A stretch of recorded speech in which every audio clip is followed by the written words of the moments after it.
ሰላም ለክ እንደ ሰውነታችንን ክፋት ሳይመለከት በቸርነቱ በይቅርታው አቅፎ ደግፎን እስከዚህ ዕለትና ሰዓት ያደረሰን የሰራዊት ጌታ እግዚአብሔር አምላካችን ከፀሐይ መውጫ እስከ ፀሐይ መግቢያ በፍጥረታት ሁሉ አንደበት ስሙ የተመሰገነ ይሁን። እንደ እግዚአብሔር መልካም ፈቃድ የተለመደውን ተከታታይ ትምህርታችንን ነው የምንመለከተው። የቅዱስ ጳውሎስ መልእክት ወደ ቆሮንቶስ ምዕመናን ጽፎ የላከላቸውን ክፍል ነው እየተማማርን ያለነው። ያው ሁለተኛም ስላለው አንደኛ ቆሮንቶስ ነው የመጀመሪያው ማለት ነው። አንደኛ ስንል የመጀመሪያው ማለት ነው። መጀመሪያ ልኮላቸዋል። በዚያ እየተጽናኑ ጠብቀውታል። ከዚያ በኋላ ደግሞ የቀረውን ደግሞ በውስጣቸው ያለውን ችግር ለማጥራት ሁለተኛም ልኮላቸዋል። ሁለተኛው አሁን እሱ ስለማናይ አንደኛው ነው የምናየው። ምዕራፍ 1 እና ምዕራፍ 2 አይተናል። ዛሬ ምዕራፍ 3 ነው የምናየው። በምዕራፍ 3 ላይ ስለምን ይናገራል? ምን ጽፏል? ሐዋርያው የጻፈበት ምክንያቱ ምንድነው? ስለምን ምክንያት ጻፈላቸው? ባለፈው ብለናል። እያንዳንዱ ሲጽፍ ምን አለው ብለናል። እያንዳንዱ ምዕራፍ ሲጽፍ ምን አለው ብለናል? ምክንያት አለው ብለናል። ዝም ብሎ በዘፈቀደ አልተጻፈም። የአባቶቻችን ትምህርት ወይም መልእክት ሁሉም ሐዋርያት ሲጽፉ በየሀገሩ ያሉት ምዕመናን ያለባቸውን ችግር ለማቃለል ብቻ ሳይሆን ስር ነቀል የሆነ በሕይወታቸው ለውጥ ኑሯቸው ኢየሱስ ክርስቶስን ብቻ መመኪያ እንዲያደርጉ ከተለያየ ስጋዊ አመለካከት ነፃ እንዲወጡ ነው።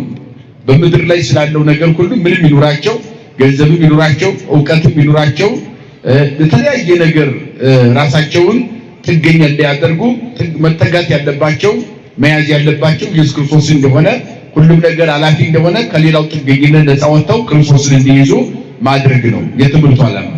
በዚህ ምዕራፍ ላይ ይህንን የሚነግረን ሁላችንም በማን ማመን እንዳለብን፣ ማንን ምርኩዝ ማድረግ አለብን፣ በማን መመካት አለብን? በእግዚአብሔር። ይህን ብቻ ትኩረት እንዲያደርጉ ለምዕመናን የጻፈላቸው ወይም የሰበከላቸው ስብከት ነው። ጥንተ ትምህርት ነው የሚለው። ዛሬው ደግሞ የመጀመሪያው ትምህርቱ ነው። መጀመሪያ ስንል አንድ ሰው ሲማር በመጀመሪያ ምን አይነት ትምህርት ይማራል? ከዚያ ቀጥሎ ምን አይነት ትምህርት ነው የሚማረው? በልጅነት ምን አይነት ትምህርት ነው መማር ያለብን? በጉልምስና ወቅታችን ደግሞ ምን አይነት ትምህርት ነው መማር ያለብን? በደንብ አድርጎ ነው። ባለፈው ተደጋግሜ እንደነገርኳችሁ ሰምታችሁ ከሆነ እንደ መልክዓ ምድሩ፣ እንደ አየር ጠባዩ፣ እንደ ሰው የኑሮ ዘይቤ፣ የእድሜ ደረጃና የእውቀት ደረጃን ማዕከል አድርጎ ነው ሐዋርያው የሚጽፈው። ቃሉ ጋር ናችሁ? ሰምታችሁኛል አይደለ? ምን አልኳችሁ? እንደ አየር ጠባዩ አይደለ? የኑሮ ዘይቤ፣ የእውቀት ደረጃ፣ እድሜያቸውንም ጭምር ጥንቅቅ አድርጎ በየደረጃው የሚገባቸውን ትምህርት ነው የሚልከው እንጂ ዝም ብሎ በዘፈቀደ ቃለ እግዚአብሔር ልኮ በዚህ ተጽናኑ ብሎ አይልክም። ይህንን ነው እየላከ ያለው። አሁን እያስተማረን ያለው የዛሬው ምዕራፍ ደግሞ ምዕራፍ 3 ላይ ትኩረት የሚያደርግባቸው 3 መሰረታዊ ነገሮች አሉ። ስንት ነገሮች አሉት? በዚህ ምዕራፍ ላይ 3 መሰረታዊ ነገሮችን ከፋፍለን ስናየው ማለት ነው። የግድ ሁሉንም ምዕራፍ ማንበብ አይጠበቅብንም። ዋናው መሰረታዊ ነገሩ ግን በዚህ ምዕራፍ ላይ ምን መልእክት ነው የላከው? ለምን ላከ? ይሄን መልእክትስ ደግሞ በዚያ ዘመን ለነበሩ ምዕመናን እና አሁን ላለነው ምዕመናን ምንድነው እዚህ የምንማረው የሚለውን ሐዋርያው ቅዱስ ጳውሎስ ለሁላችንም የሚሆን ትምህርት ነው። ዋንሳ ሐውዬ ይከልኩም ይኖተኩም ከመዘመንፈሳውያን ዘንበለ ከመዘመ ሥጋ ዘበሕገ ሥጋ ወደም ይላል። እነሆ ወንድሞቼ ሆይ ይላል። ወንድሞቼ ሆይ ይላል። በመንፈሳዊ ሳይሆን የሥጋ ሕግ ወይም የደምና የሥጋ ሕግ እንደዚህ አይነት ነገር ነው ያለው በመካከላችሁና ማስተማር አልቻልኩም። መንፈሳዊ ነገር ለማስተማር ተቸግሯል ማለት ነው። ምክንያቱም ሰዎች ሁሉ ያሉት ስጋዊ ዕውቀት ላይ ብቻ ስለነበረ ባለፈው ብለነዋል። ስለ ፍልስፍና ስለ ጥበብ ነው። በግሪክ ስለሆነ ምዕመናን የሚኖሩት ፈላስፋዎች ውጠዋቸው ነበረ። የነሱ ስጋዊ ነገር ብቻ ነው። መንፈሳዊ ነገርን መያዝ ስላልቻሉ አሁንም አበክሮ የሚነግረው ባለፈው የነገራቸውን ነገር አጽንቶ አሁንም ያስተምራል። ከስጋዊ ነገር ነፃ ወጥተው መንፈሳዊ ነገር እንዲይዙ ነው። ከምን ነፃ እንዲወጡ? ከምን ሐሳብ? ከስጋዊ ሐሳብ፣ ከስጋዊ ኑሮ ከስጋዊ የእውቀት ጥገኝነት ነፃ ወጥተው መንፈሳዊ ነገርን ገንዘብ እንዲያደርጉ ነው። እንደው በግልጽ ለእናንተ እንዲገባችሁ እኔም ወንድሞቼ ሆይ የስጋ እንደመሆናችሁ በክርስቶስም ሕፃናት እንደመሆናችሁ እንጂ መንፈሳዊያን እንደመሆናችሁ ልነግራችሁ አልቻልኩም። ገና ጽኑ መብል ለመብላት አትችሉም። አሁን እየነገረን ያለው ምንድነው? ሐዋርያው ጽኑ መብል መብላት አሁን አትችሉም። ስለዚህ ጽኑ መብላት ስላልቻላችሁ ወተት እግታችኋለሁ ይላል። ምን እግታችኋለሁ? ሕፃን ልጅ አሁን እንደተወለደ ምንድነው የሚጠቀመው ምግብ? እንጀራ ይበላል? ዳቦ ይበላል? ጥሬ መቆርጠም ይችላል? አይችልም አይደለ? ስለዚህ ለሕፃን ልጅ የሚገባው ምንድነው? ወተት ነው። ምክንያቱም እንጀራ ለመብላት ዳቦ ለመብላት ጥሬ ለመቆርጠም አልደረሰምና ወተት ነው። ወተት መጠጣት ባለበት ጊዜ ሕፃን ወተት ነው የሚጠጣው፣ ዳቦ መብላት አይጠበቅበትም። ያንን ስለማይችለው ማለት ነው። ይህንን ምሳሌያዊ አድርጎ ሲያስተምር ምን አለ? እናንተ ገና በስጋዊ ሐሳብ ውስጥ ስለሆነ ያላችሁ መንፈሳዊ ሕይወትን ስላልተለማመዳችሁ ስለ መንፈሳዊ ነገር ስነግራችሁ በቀላሉ ሊገባችሁ አልቻለም ማለት ነው። አሁን የሕይወት እድገትን ነው እየነገረን ያለው። የምግብ ጉዳይ አይደለም፣ ስለ መጠጥ ስለ ምግብ አይደለም እያወራ ያለው። ግን ሕፃን ልጅ እንደተወለደ ወተት የሚጠጣው አለ። ስለዚህ እኔም ቀላል ትምህርት ላስተምራችሁ፣ ከበድ ያለውን ትምህርት በኋላ ትመሩታላችሁ። ለምሳሌ ሕፃን ልጅ ወተት መጠጣት ባለበት ሰዓት ወተት ነው የሚጠጣው። ካደገ በኋላ ወደ ዳቦ ሲሸጋገር ሲችል ዳቦ ይበላል፣ እንጀራ ይበላል። ከዚያም ማለፍ ሲል ጥሬ ይቆረጥማል። ደረጃ በደረጃ ነው፣ በአንድ ጊዜ አይሆንም ማለት ነው። ወደ መንፈሳዊ ሕይወት ደግሞ ስናመጣው በዚያ ያሉት ምዕመናን ገና ከስጋዊ ዓለም የመጡ ስለሆኑ መንፈሳዊ ጠንካራውን ትምህርት መማር አልቻሉም። ስለዚህ አሁን ማስተምራችሁ አለ ጠንካራውን ትምህርት ማስተማር አልቻልኩም። ማስተምራችሁ አሁን ቀለል ያለውን ትምህርት ነው አለ። ስብከት ስንሰበክ እንሰበካለን። ለምሳሌ እኛ ወደ ቤተክርስቲያን ስንመጣ የመጀመሪያው ትምህርታችን ማን ፈጠራችሁ ነው አይደል? አይደል? ከዚያ በኋላ ማን እንደፈጠረን እኛ ከመለስ እንመልሳለን። ካልቻልን ደግሞ ሥላሴ ብለው ይነግሩናል አይደል? ሥላሴ ስንት ናቸው? አንድም ሶስትም ናቸው። ሶስትነታቸው በምንድን ነው? በስም በአካል በግብር አይደለ? አሁን ይሄ የሕፃናት ትምህርት ነው። ገና በአይምሮ ሕፃናት ስንሆን የምንማረው መተን ይህንን ነው ማለት ነው። ከዚያ ሲንቀጥል እግዚአብሔር ወልድ ከድንግል ማርያም መወለዱን ምስጢረ ሥጋዌ በቀላሉ ተወልዶ ወደዚህ ምድር እኛን ለማዳን መጥቶ ተወለደ። በቀላሉ ይህንን አይከብድም። ይሄ ከዚያ ይቀጥልና ደግሞ በ40 በ80 ቀን መጠመቅ እንዳለብን ምስጢረ ጥምቀትን እግዚአብሔር ሰርቶልናል፣ እንማራለን ማለት ነው። ከጥምቀት ቀጥሎ ደግሞ ምን አለ? ንገሩኝ። አምስቱ አዕማደ ምስጢርን አልተማራችሁም እንዴ? የመጀመሪያው ምስጢረ ምንድን ነው? ሥላሴ ነው አይደለ? ቀጥሎ ምስጢረ ሥጋዌ አይደለ? ቀጥሎ ምንድን ነው? ጥምቀት አይደለ? ሶስተኛው። አራተኛው ደግሞ ምን ይባላል? ምስጢረ ቁርባን፣ የሥጋው ደሙ ጉዳይ ማለት ነው።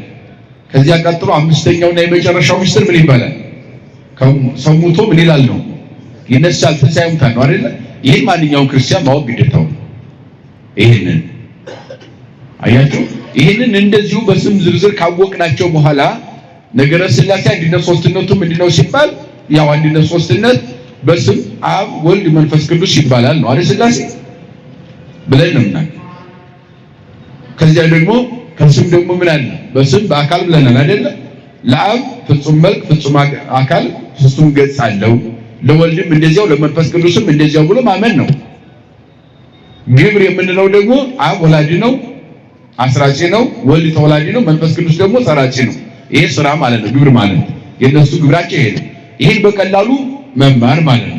በአንጻሩ እንደገና ወደ ቀላል ትምህርት ደግሞ ወተት ሕፃን ወተት እንደተወለደ ሕፃን ወተት እንጂ ሌላ ምግብ መመገብ እንደማይችል ቀለል ያለ ስብከት ይሰጠናል ማለት ነው። ይነገረናል ስለ ክርስትና ሕይወት ምን እንደሆነ፣ እንዴት ንስሐ መግባት እንዳለብን፣ እንዴት ወንጌል መማር እንዳለብን፣ ማስቀደስ እንዳለብን። አሁን ዝም ብሎ አስቀድሶ የማያውቅ ቤተክርስቲያን መጥቶ የማያውቀው ሰው ቀጥታ መቼም ስጋው ደግሞ ተቀበል አይባልም አይደል? ንስሐ ግባም አይባልም። መጀመሪያ ክርስትና ምን እንደሆነ ስለ ክርስትና ምን ማለት አለብን? ማስተማር አለብን አይደል? ካስተማረ ካወቀ በኋላ ጥምቀት ይጠመቃል፣ ወደ ጥምቀት ይመጣል። ሲያምን በደንብ ሲረዳ ክርስትናው ምን እንደሆነ ማለት ነው። ስለዚህ እየነገረን ያለው ቅዱስ ጳውሎስ ደረጃ በደረጃ ሰዎች መማር እንዳለባቸው ጭምር ነው። ሕፃን ሳላችሁ ወተት ጋትኳችሁ፣ ምክንያቱም ምግብ ጠንካራ ምግብ ገና ለመብላት አልቻላችሁምና አለ።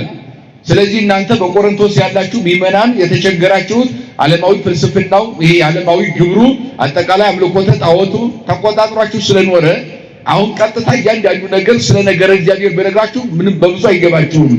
ስለዚህ ስለ ነገረ እግዚአብሔር ምስጢረ እግዚአብሔር በደንብ እስከነግራችሁ ድረስ እስከዚያ ድረስ በቀላሉ ከዓለማዊ ግብር ተላቀቁና ኢየሱስ ክርስቶስን እመኑ ነው። የምትመኩበት ብዙ ነገር አለ። ጥበብ አለ፣ ፍልስፍና አለ፣ አምልኮተ ጣዖት አለ፣ ገንዘብ አለ፣ ዕውቀት አለ፣ ስልጣን አለ። በዚህ ውስጥ ነው ያላችሁትና ይህን ሁሉ ተውትና በማን ተመኩ? በማን ተመኩ? ይህን ሁሉ እምነት ትታችሁ በማን እመኑ? በኢየሱስ ክርስቶስ እመኑ አለና በምሳሌ አድርጎ ሰዎች ደረጃ በደረጃ መማር ያለባቸው በተለይ ነገር እግዚአብሔር ነገር ሃይማኖት ዝም ብሎ ጭንቅላት ስለሚያዞር ከባድ ስለሆነ ሥላሴም አንድም ሶስት ናቸው ብለን ወደ ውስጥ ጠልቀን ብንገባ እንዴት ይሆናል የሚል ምርምር ውስጥ ብንገባ ገና አዲስ ተማሪ የሆነ ሰው ሊገባው አይችልም። በቀላሉ ግን አንድነት ሶስትነታቸውን በዚህ ከተረዳ በኋላ ያን በደንብ እያዘው ቃስ እያለ ደግሞ ወደ ሌላው ጥልቅ ትምህርት መሄድ እንዳለበት ሐዋርያው ብርሃነ ዓለም ቅዱስ ጳውሎስ ይህን ይነግረናል። ጽኑ መብልን መብላት አትችሉምና ብሎ ይቀጥላል ነበርና ወተት ጋትኳችሁ ገና ስጋውያን ናችሁና እስካሁን ድረስ ገና አትችሉም። ምክንያቱም በእምነታችሁ ገና አልጠነከራችሁም።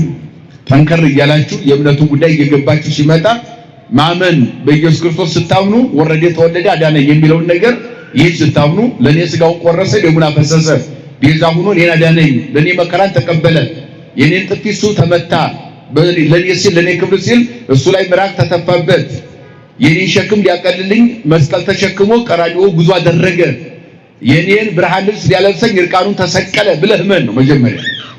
ይህንን እመኑ። ይሄ ወተት አለ። ይህን ቀለል ያለ ትምህርት ይህንን እመኑ። ከዚያ በኋላ ያለውን ደግሞ የሃይማኖት ምስጢር በደንብ እነግራችኋለሁ። ወደ ዳቦ ወደ ሌላ ምግብ እንደሚሸጋገር ሕፃን ትሸጋገራላችሁ አለ። ስለዚህ ቅናትና ክርክር ስለሚገኝባችሁ ስጋውያን መሆናችሁ አይደለምን? ምን ስለሚገኝባችሁ? ቅናትና ክርክር ምን ስለሚገኝባችሁ? ስለዚህ ቀናተኛ ሰው በመካከላችሁ አይኑር። ከዚህ ነፃ ውጡ ነው። ከዚህ ነፃ መውጣት ያስፈልጋል። ቅናት አያስፈልግም፣ ክርክር አያስፈልግም። በመካከላቸው እርስ በርሳቸው ይከራከሩ ነበረ። ሃይማኖት ስላልገባቸው በስጋዊ ሐሳብ ብቻ የሚጓዙ ናቸውና ከስጋዊ ሐሳብ ውጡ። ሃይማኖት ክርክር አይወድም፣ ቅናት አይወድም፣ በቀል አይወድም። ከዚህ ነፃ ሳትሆኑ ሌላ ባስተምራችሁ ምን ይገባችኋል? ስለዚህ መጀመሪያ ከቅናት ከክርክር ከቂም ከበቀል ከዚህ ነፃ እንድትወጡ ቀለል ያለ ትምህርት ኢየሱስ ክርስቶስ ይዛ አይፈልግምና ከዚህ ነፃ ውጡ ብዬ አስተምራችኋለሁ። እንደ ወተት ናት እቺ ማለት ነው። እንደ ሰው ልማድስ አትመላለሱምን? እየተመላለሱ ያሉት እንደ ሃይማኖት አይደለም። እንደምን ልማድ አለ? እንደ ሰው ልማድ። የሰው ልማድ ዝም ብሎ በዘፈቀደ ደስ ባለው ቦታ ይውላል፣ ያድራል፣ ሲፈልግ ይሰክራል፣ ይዘሙታል፣ ይወድቃል፣ ይነሳል። የፈለገውን ነገር ብቻ ስጋዊ ነገር ብቻ ነው የሚያስበው እንጂ በእግዚአብሔር ዘንድ ይህ አጸያፊ ነው፣ ክፉ ነገር ነው፣ ላደርገው አይገባም የሚል ሐሳብ የለውም ማለት ነው። ስለዚህ እንደ ስጋ ልማድ እየተመላለሳችሁ አይደለምን አለ። አንዱ ደግሞ ቀጠለና ባለፈው ነግሬያችኋለሁ፣ መልሶ አመጣው ያንን። አሁንም መከፋፈል በውስጣቸው ነበረ፣ አልጠራም ነበረ። የአጵሎስ ነኝ ይላል አለ። አንዱ ደግሞ የኬፋ ነኝ ይላል አለ። አንዱ ደግሞ የጳውሎስ ነኝ ይላል። ይሄ ባለፈው ምዕራፍ 1 ላይ ተምረን ነው። አንዱ የማን የአጵሎስ፣ አንዱ የኬፋ የጴጥሮስ፣ አንዱም ደግሞ የጳውሎስ የኔ ማለት ነው የራሱ ነኝ። ሁላችሁም እኔ የአጵሎስ ነኝ ቢል ሰዎች ብቻ መሆናችሁ አይደለምን? ያ ማለት ምን ማለት ነው? አሁንም ኢየሱስ ክርስቶስን አልተረዳችሁትም ማለት ነው። ሰዎች ብቻ ናችሁ ማለት አልተረዳችሁትም። የእግዚአብሔር የሆነ ከአምልኮተ ሰብ ነፃ የወጣ ነው። የከሌ ነኝ አይልም፣ የእግዚአብሔር ነው በቃ የሰው ልጅ። ምክንያቱም ባለፈው ተናግሯል። ጳውሎስም ኬፋም በጳውሎስም አልተጠመቃችሁም፣ ኬፋ ስለናንተ አልተሰቀለም፣ አጵሎስም ስለናንተ አልተሰቀለም፣ የተሰቀለው ክርስቶስ ነው ብሎ ባለፈው ነግሮናል። ስለዚህ ከዚህ ሐሳብ ውጡ፣ ከመለያየት ከክርክር። በዚህ ምክንያት ይከራከሩ ነበር። የኬፋ ነኝ የሚለው የጴጥሮስ ነኝ የሚለውን ይከራከረዋል። በዚያም ደግሞ ይቀናናሉ። የጳውሎስ ነኝ የሚለው ደግሞ የኬፋ ነኝ የሚለው ደግሞ ይከራከረዋል፣ ይቀናናሉ። አጠቃላይ ጉዟቸው ሁሉ የጨለማ ጉዞ ነው። ምክንያቱም መንፈሳዊ ሕይወትን አልተረዱትምና በሰው ቡድን ከፍለው እርስ በርሳቸው ይጣሉ ነበርና ከዚህ ነፃ ውጡ እያለ ከዚህ ነፃ ሳትወጡ እንዴት የተሻለ ሌላ ምግብ ሰጣችኋለሁ? ወተት ነው ምግታችሁ። ቀለል ባለ ሁኔታ የአጵሎስም አይደላችሁም፣ የጴጥሮስም አይደላችሁም፣ የኔ የጳውሎስም አይደላችሁም። ሁላችሁም የማን ናችሁ? የኢየሱስ ክርስቶስ ናችሁ። ቀለል ያለ ትምህርት ይልንገራችሁ። ከእንዲህ አይነት መለያየት፣ ከቂም፣ ከበቀል፣ ከመቀናናት ከዚህ ነፃ ከወጣችሁ በኋላ ሕፃን ወደ ምግብ እንደሚሸጋገር ጠጠር ያለውን ትምህርት ሃይማኖት ምን እላችኋለሁ? አስተምራችኋለሁ፣ እመግባችኋለሁ። እንግዲህ ምንድነው ጳውሎስ? ምንድነው አጵሎስስ? ምንድነው ጳውሎስስ? ምንድነው ብሎ ጥያቄ ያስቀምጣል። እስኪ ምክንያታችሁን ግለጡ፣ እነሱን የምትከተሉበት ምክንያት ምንድነው ብሎ ሐዋርያው ጥያቄ ይጠይቃል። በእነርሱ እጅ ያመናችሁ አገልጋዮች ናችሁ። በእነማን እጅ? በእነሱ እጅ። ምክንያቱም እኔም አስተምሬያለሁ እያለ ነው ሐዋርያው። እኔም አስተምሬያለሁ፣ ድርሻዬን የተወጣሁት። አጵሎስም አስተምሯል፣ ድርሻውን የተወጣው። ጴጥሮስም አስተምሯል፣ ድርሻውን የተወጣው። በእኛ ተምራችሁ ማመናችሁ፣ በእነሱ እጅ ማመናችሁ ችግር የለውም፣ እሱ ጥሩ ነው። እንድታምኑ እኛ እንድንሰብክ እናንተ እንድናሳምን የተላክነንና፣ ነገር ግን በእነሱ ምክንያት የምትከፋፈሉበት ግን ከንቱ ሐሳብ ስለሆነ ከዚህ ነፃ ውጡ ይላል ሐዋርያው። ይህን የምንለው አጠቃላይ ሰዎች ከሰው አስተሳሰብ ነፃ መውጣት እንዳለባቸው፣ ከስጋዊ ከደማዊ ነገር ነፃ ወጥተው መንፈሳዊ ነገር እንዲኖራቸው ነው። ከመንፈሳዊ ነገር ርቀው ስለነበረ ወደ መንፈሳዊ ሕይወት ሰዎችን መለወጥ ስላለበት ሐዋርያው ብርሃነ ዓለም ቅዱስ ጳውሎስ ይህንን በደንብ አስተምሯቸዋል። ይቀጥልና አጵሎስ ተከለ ይላል፣ ጳውሎስ ውሃ ጠጣ። ወይም ጳውሎስ እኔ ተከልኩኝ፣ አጵሎስ ደግሞ ውሃ ጠጣ፣ እግዚአብሔር አሳደገ ይላል። እስኪ በሉ አጵሎስ በሉ እስኪ። ጳውሎስ ተከለ፣ አጵሎስ ውሃ ጠጣ፣ እግዚአብሔር አሳደገ። ማን አሳደገ? አዎ አያችሁ፣ በአትክልት መሰለው ደግሞ ትምህርቱ። አጵሎስ ተከለ ማለት መጀመሪያ መጥቶ ሰበካችሁ፣ መንገድ ያሳየ ማለት ነው። ጳውሎስ ውሃ ጠጣ ማለት ደግሞ እናንተ እሱ አሳመናችሁን፣ እኔ መጥቼ ደግሞ አስተማርኳችሁ፣ ዕውቀት እንዲኖራችሁ ጥረት አደረግኩኝ አለ። በእምነት እንድትበረቱ አደረግኩ አለ። ከስጋዊ ሐሳብ ወደ መንፈሳዊ ሐሳብ እንድትመጡ አደረግኩኝ። ከዓለማዊ ፍልስፍና ከዚህ አውጥቼ ራሱ ክርስቶስን እንድትቀበሉና በሱ ብቻ እሱን እንድታውኑ አደረግኳችሁ አለ። አጠጣው ማለት ያ ነው። መገብኳችሁ፣ ምግብ መገብኳችሁ ማለት ነው። የእግዚአብሔርን ቃል መገብኳችሁ፣ አሳወቅኳችሁ፣ አስተማርኳችሁ። ነገር ግን አሳዳጊው ማን ነው አለ? ማን አሳደጋለ? እግዚአብሔር አሳደጋለ። አትክልት ሰው ይተክላል አይደለም? አንዱ አትክልት ቢተክል አንዱ ደግሞ ውሃ ምን ይላል? ማሳደግ ግን የሚችለው ማን ነው? እግዚአብሔር ነው አይደለም? ስለዚህ ውሃም ብናጠጣው ብንተክለው እግዚአብሔር ካላሳደገ መድረቅ ይችላል አይደለም? ማሳደግ የማን ስራ ነው ማለት ነው? አዎ ለዚህ ነው አጵሎስ ጠራችሁ፣ መከራችሁ፣ መንገድ ያሳያችሁ። እኔ ደግሞ ዕውቀት እንዲኖራችሁ አስተማርኩ አለ። ውሃ ጠጣው ማለት አስተማርኩ፣ ትንሽ እርሾ እንዲኖራችሁ፣ ስለ እምነታችሁ እንድትረዱ፣ ከስጋዊ ሐሳብ ወደ መንፈሳዊ ሐሳብ እንድትሸጋገሩ የኔን ድርሻ ተወጣው። ሁላችንም ድርሻችን ተወጣናል። ያሳደገው ግን ማን ነው አለ?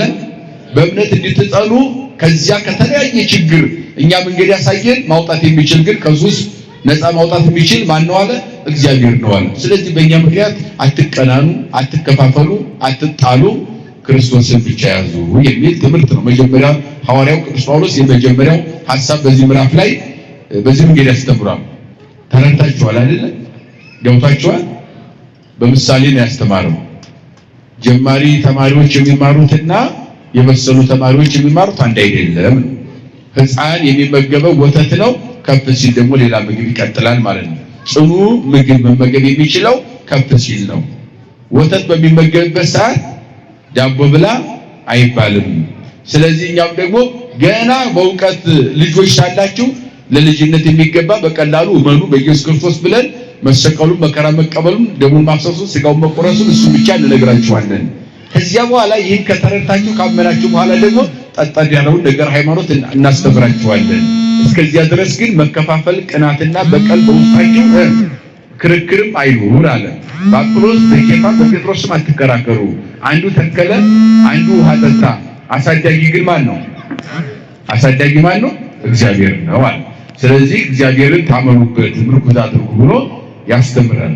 ቀጥሎ ያለው ሐሳብ ስለ ተማሪዎች የተማሩ ክርስቲያኖች ወይም አርዲት ማለት ክርስቲያኖች ማለት ነው። ክርስቲያኖች ለእግዚአብሔር ምን እንደሆኑ ይነግረናል። በተለይ በእግዚአብሔር ስራ ስንተባበር ይላል፣ መንፈሳዊ ስንሆን ይላል፣ እኛ መንፈሳዊ ቤት ነን ይላል። ደግሞ በእኛ ላይ የሚያድረው ደግሞ ማን ነው አለ? እግዚአብሔር ነው አለ።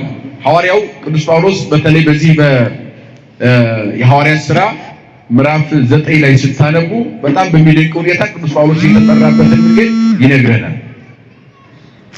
ሳውል ነበረ፣ አሳዳጅ ነበረ፣ ያሳድድ ነበረ። ማንንም ያሳድደው ክርስቲያኖችን። በምን ምክንያት? የአይሁድ ሐሳብ ስለነበረበት ወንጌል ሊቃለ ሕግ ነው። ክርስቶስ አባታችን ሆይ የሚለውን ጸሎት አብርሃም አባታችን የሚሉ አይሁዶችን ይህን ትምህርት አብሱም የሚከተል ነበር። ስለዚህ ሕጋችን ኦሪት ነው፣ ወንጌል ሕጋችን አይደለም። አባታችን አብርሃም ነው፣ ሌላ አባት የለንም። ሕግ ጸሐፊያችን ሙሴ ነው፣ ከሙሴ ውጭ ሕግ ጸሐፊ የለም ይላል። ሙሴን የፈጠረ አብርሃምን የፈጠረ ሕግጋትን ደግሞ ለሙሴ የሰጠ እግዚአብሔር መሆኑን ዘንግተው ነበረ ማለት ነው።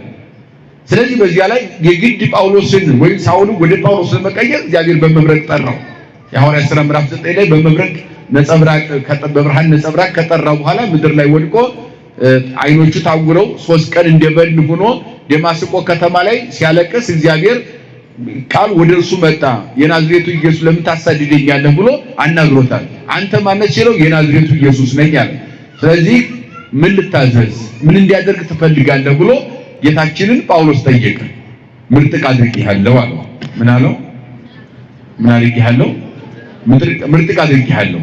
ከዚያ በፊት 2 መሰረታዊ ችግሮች ነበሩት። አንደኛ በእኔ ተመኩ ይል ነበረ። እሱ እንደ ጉልበተኛ ራሱን ቆጥሮ ሳውል ነው።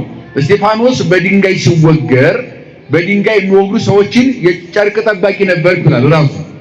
ምክንያቱም ተባባሪ ነኝ እያለ ነው። ከክርስቲያኖች መካከል ጉልበተኛ ሰው ከገጠማቸው ወደ እኔ ወደ ሳውል ኑና በእኔ ተመኩብኝ አይነት ስሜት ነበረው። አሁን እዚህ ላይ የሚነግረን ነገር አለ። የሚመካ ቢኖር በማን ይመካል? በማን ይመካ? አሁን ለምን ቢባል በእኔ ተመኩብኝ ይል ነበረ። መብረቅ ሲወርድ ሜዳ ላይ ወደቀ፣ አይኖቹ ታወሩ፣ 3 ቀን ደማስቆ አደባባይ ላይ ወድቆ ቀረ። አጃቢዎች ነበሩ፣ አጃቢዎቹም ሸሹ፣ ከሱ ራቁት። ጉልበተኛ ነበር ይል ነበር፣ ጉልበቱም ቀረ። ሁሉም ሰው በእግዚአብሔር ሲያዝ ጉልበት የለም አይደል? ኃይል ማን ነው? እግዚአብሔር ስለሆነ። ስለዚህ እሱ ይመካ ነበረ፣ እዚያ ላይ መመካት አልቻለም። ሲወድቅም አንሻ አልነበረውም። መቼም በዚህ ምድር ላይ ሰው የሚያጅበን፣ ሰው የሚከባከበን፣ ሰው የሚጀብተናል፣ ሰው የሚያከብረን የሆነ ነገር ሲያይ ነው አይደል? እሱ ጉልበተኛ በነበረ ሰዓት አጃቢው ብዙ ነበረ። ግን ጉልበት ሲያጣ አይኖቹ ሁሉ ሲታወሩ ሜዳ ላይ ሲወድቅ ግን አንሻት። እግዚአብሔር እጅ ላይ ሲወድቅ አንሺ ግን የለም። እውነታው ይሄ። በዓለም ላይ የምንመካበት ማንኛውም ነገር ከንቱ ነው። ማንን ካልያዝ መመካት ካለብን በማን ነው መመካት ያለብን? በእግዚአብሔር መመካት ካለብን ሌላ ትምክህት ምንም አያስፈልግም።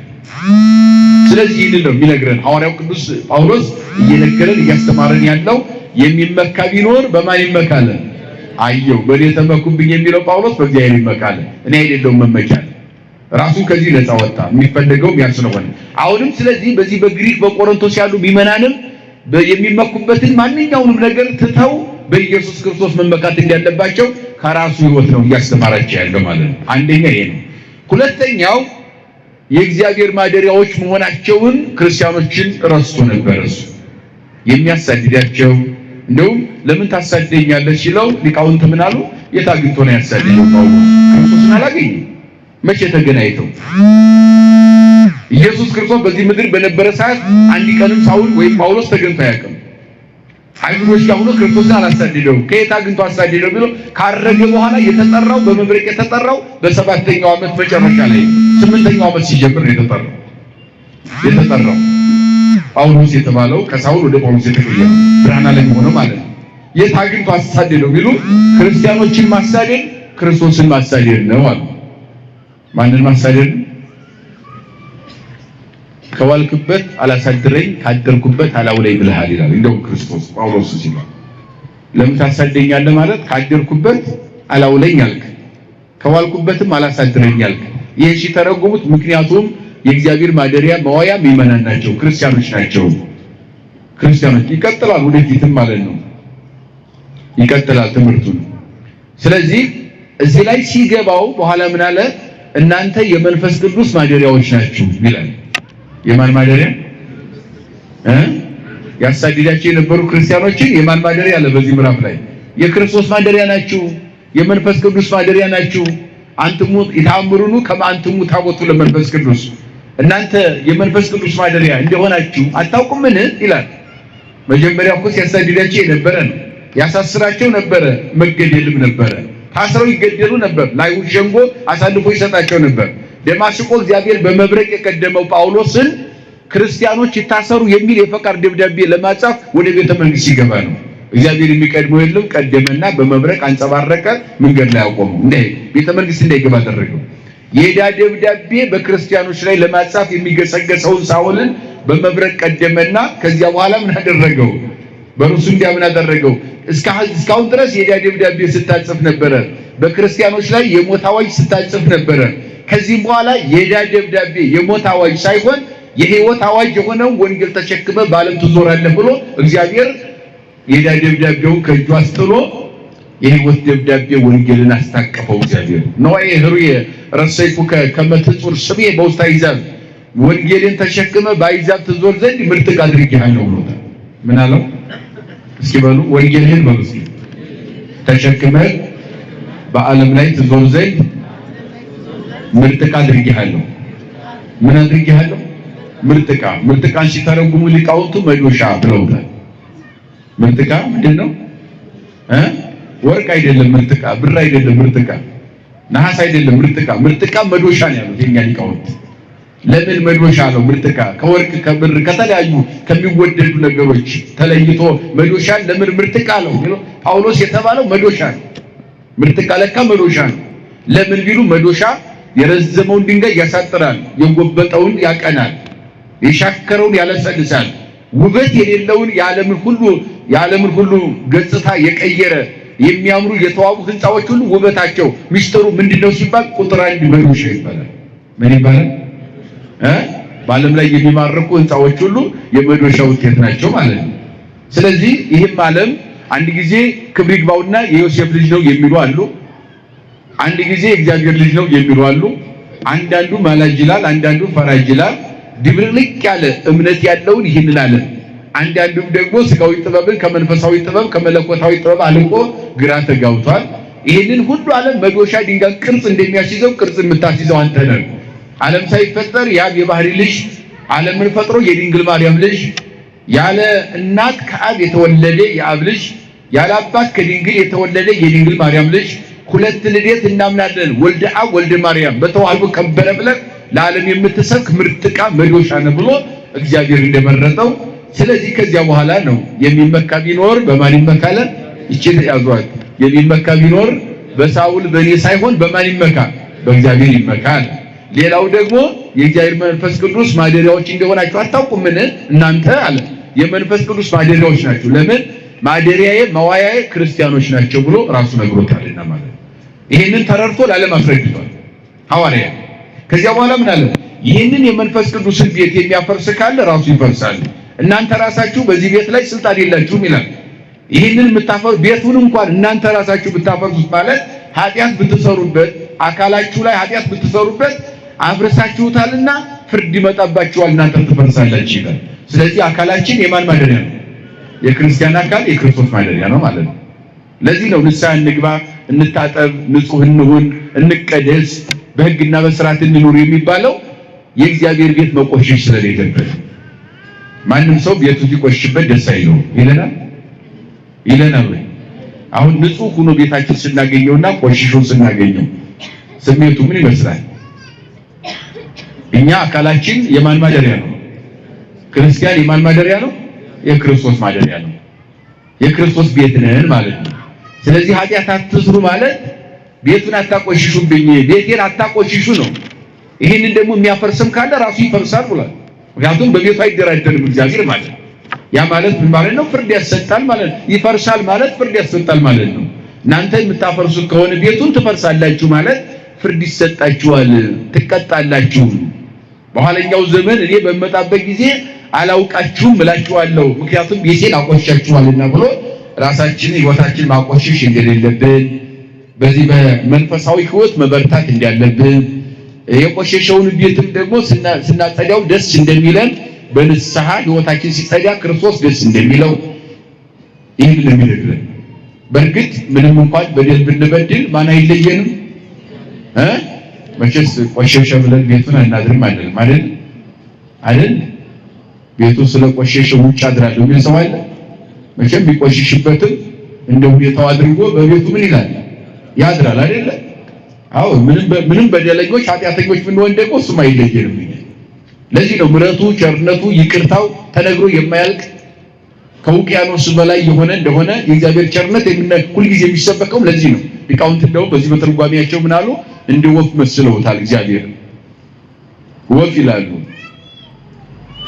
ቤት የምትሰራው ከሰው ቤት ተጠግታ ነው የት ነው የምትሰራው ቤቷን ወፍ ቤቷን ስትሰራ ከሰው ቤት ተጠግታ ነው አይደል የምትሰራው ወይም ዛፍ ላይ ልትሰራ ትችላለች ክፉ ሰው ቢገጥማት ቤቷን እንቁላሏን ጥላ ስትሄድ እንቁላሏን አውጥተው ቢሰብሩባት ወይም ጫጩቶቿን ቢገሉባት ቤቷን ካላፈረሱባት ጨርሳ አገር ለቃ ትሄድ አሉ ምን ለቃ ትሄድ ብዙ መከራ ቢደርስባትም ወፍ ቤቱን ካላፈረሱባት ቤቷን ጥላ ትሄድ ልጆቿን ቢገሉባት ጫጩቶቿን እንቁላሏን አውጥተው ቢሰብሩባት ጨርሰው ቤቱን ካላፈረሱባት ወፍ ቤቷን ለቃ ትሄድ አትሰደድ በዚህ ሲመስሉት እግዚአብሔር መንፈስ ቅዱስም አሉ የሰው ልጆች ቤቱ ማደሪያው ናቸው ክርስቲያኖች ማደሪያው ናቸውና ለእግዚአብሔር ማደሪያ ስለሆኑ ምንም በደለኛ ቢሆኑ ኃጢአትን ቢሰሩ ፈጽሞ አይጥላቸውም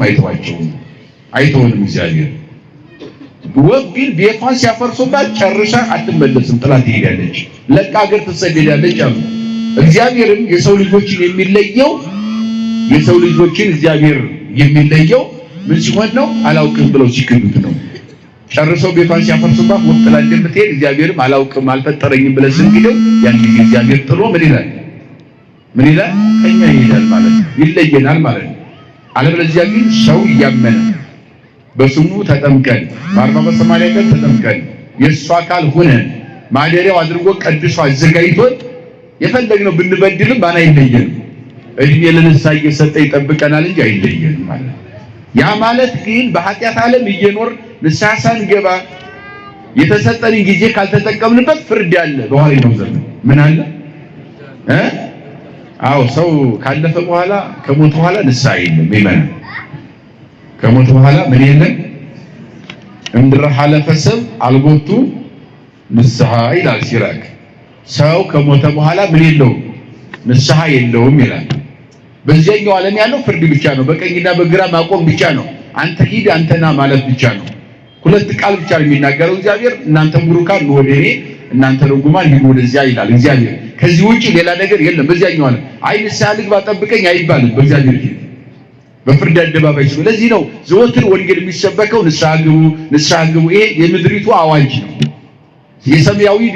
የሰማያዊ ሰርግ ቤት ደግሞ ጥሪ ነው ወንጌል ለዚህ ነው ሁሉ ጊዜ ንስሐ ግቡ የሚባለው ይሄን ሁሉ ወንጌል ብንናገረው ብንሰብከው ብናውቅ ብንመራመር በሰማይ በምድር ብንስከረከር የፈለግነውን ዕውቀት ፍልስፍና ብንፈላሰፍ ዙሮ ንስሐ ግቡ የሚለው ነገር ቋሚ የቤተክርስቲያኗ ትምህርት ነው ቋሚ የቤተክርስቲያኗ ምንድነው ትምህርት ነው ለምን የቆሸሸ ቤት ካለ መንጻት ስላለበት መቀደስ ስላለበት ያ ቤት የማን ማደሪያ ስለሆነ የእግዚአብሔር ማደሪያ ስለሆነ ቤታችን ስናነጻው ደስ እንደሚለን ስናጸዳው ደስ እንደሚለን እግዚአብሔር መንፈስ ቅዱስም ደስ ብሎት ቢያድርበት ዘንድ አካላችንን ሁሉ ጊዜ መንከባከብ ሁሉ ጊዜ ማንጻት መቀደስ ስለሚያስፈልግ ንስሐ ግቡ ስጋው ደግሞ ዘወትር ሁሉ ጊዜ እንቀበላለን አንድ ጊዜ ተቀብሎ መጽደቅ ይቻላል አቃምጋናችሁ አንድ ጊዜ ተቀብሎ መጽደቅ ይቻላል በ40 በ80 ቀን ተቀብለናል አይደል ሰው ሲጠመቅ ስጋው ደግሞ ይቀበላል አይደል አዎ ከክርስቶስ ጋር አንድ ምን ሆነ ያን ጊዜ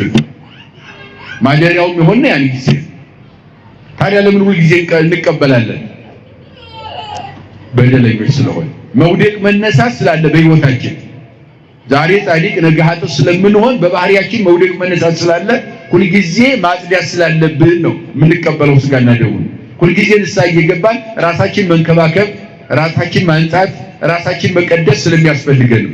ስለዚህ ሐዋርያው እናንተ የመንፈስ ቅዱስ ማደሪያዎች ናችሁ አለ። ስለዚህ ራሳችሁን ጠብቁት አለ። ቤቱን ብታፈርሱት እናንተ ትፈርሳላችሁ አለ። ብታቆሽሹትም ደግሞ እንደዚያው ነው፣ ትጠየቃላችሁ ነው። ማፍረስ ማለት ምን ማለት ነው? ፍርድ ያሰጥባችኋል። ቤቱን ጠብቁት ነው እየነገረን ያለው ሐዋርያው ቅዱስ ጳውሎስ ይነግረን።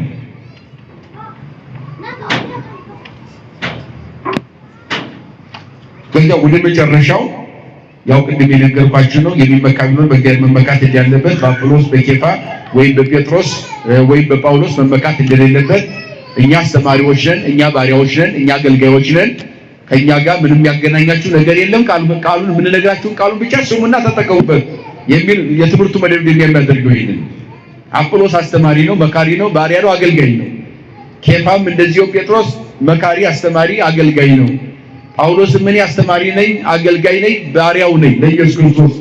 ስለዚህ መመካት ያለባችሁ በኢየሱስ ክርስቶስ ብቻ ነው። እኛ አስተማርናችሁን ቃሉን ስሙት እንጂ በእኛ ምክንያት የምትለያዩበት፣ የምትከራከሩበት፣ ቂም በቀል የምትያያዙበት ምንም ትርጉም የለም።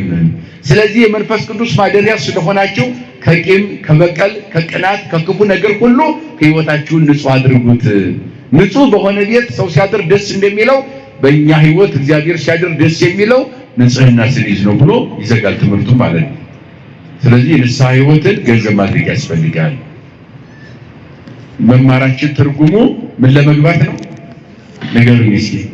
ምን ለመግባት ነው? ንስሐ መግባት ነው። በቃ የክርስቲያን መማሩ፣ ማወቁ፣ መረዳቱ መገለጫው ምንድነው ከተባለ ምንድነው እሱ? ንስሐ መግባት። የተጣላ መታረቅ፣ የቀማ መመለስ፣ የበደለ መካስ። ይሄ ቋሚ ትምህርታችን ሊሆን ያስፈልጋል። ይሄ ዘወትር ስራችን፣ ህይወታችን መር ሊሆን የሚገባው ነገር ይሄ ነው። እንደዚያ ስንሆን የማን ማደሪያ ነን? የማን ማደሪያ ነን? የእግዚአብሔር ማደሪያ ነን ማለት ነው። ንስሐ እንድንገባ ስጋው ደሙ እንድንቀበል እግዚአብሔር ይርዳል። የመከረን፣ የገሰጸን፣ ያስተማረን የሰራዊት ጌታ እግዚአብሔር አምላካችን ከፀሐይ መውጫ እስከ ፀሐይ መግቢያ በፍጥረታት ሁሉ አንደበት ስሙ የተመሰገነ ይሁን። ይቆየን።